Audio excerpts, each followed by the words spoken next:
ಇವೆಲ್ಲ ಒಂದೇ ಪದಗಳೇ. ಆದರೆ ಕೆಲವರು ನಮ್ಮನ್ನ ಕೀಳರಿಮೆಯಾಗಿ ನೋಡ್ತಾರೆ. ಕೀಳರಿಮೆಯಾಗಿ ನೋಡುವಂಥದ್ದು ಏನಿಲ್ಲ.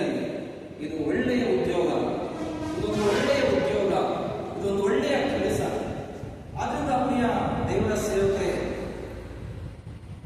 ಒಳ್ಳೆಯ ಉದ್ಯೋಗವನ್ನು ಪಡೆದುಕೊಂಡಿರುವಂತ ನಾವು, ಒಳ್ಳೆಯ ಸೇವೆಯನ್ನು ಮಾಡುತ್ತಿರುವಂತ ನಾವು, ದೇವರ ಸೇವೆಯನ್ನು ಮಾಡುತ್ತಿರುವಂತ ನಾವು, ಸಭೆಗೆ ಸೇವಕರಾಗಿರುವಂತ ನಾವು, ವಾಕ್ಯಕ್ಕೆ ಸೇವಕರಾಗಿರುವಂತ ನಾವು ಹೇಗೆ ನಡ್ಕೋಬೇಕು? ಮಾದರಿಯಾಗಿ ನಡೆದುಕೊಳ್ಳಬೇಕು. ಮಾದರಿಯಾಗಿ ನಡೆದುಕೊಳ್ಳಬೇಕೆಂಬುದಾಗಿ ದೇವರ ಚಿತ್ತ, ದೇವರ ಆಲೋಚನೆ. ಯಾವುದರಲ್ಲಿ ಮಾದರಿಯಾಗಿ ಯಾವಾಗ ನಾವು ಓದ್ಕೊಂಡಿದ್ದೀವಿ? ನಡೆ, ನುಡಿ, ಪ್ರೀತಿ, ನಂಬಿಕೆ, ಶುದ್ಧತ್ವ. ಇವುಗಳ ವಿಷಯದಲ್ಲಿ ನಾವು ತುಂಬಾ ಜಾಗರೂಕತೆಯಿಂದ ಇರಬೇಕು, ಮಾದರಿಯಾಗಿರಬೇಕು, ಒಳ್ಳೆಯ ರೀತಿಯಲ್ಲಿ ನಾವು ನಡ್ಕೊಳ್ಬೇಕು. ಯಾಕಂತಂದ್ರೆ ಸೇವಕರು, ಸೇವೆ ಮಾಡುವಂಥವರು ಮಾದರಿಯಾಗಿರದೇ ಇದ್ರೆ ನಾವು ಸೇವೆ ಮಾಡಲಿಕ್ಕೆ ಅಯೋಗ್ಯ.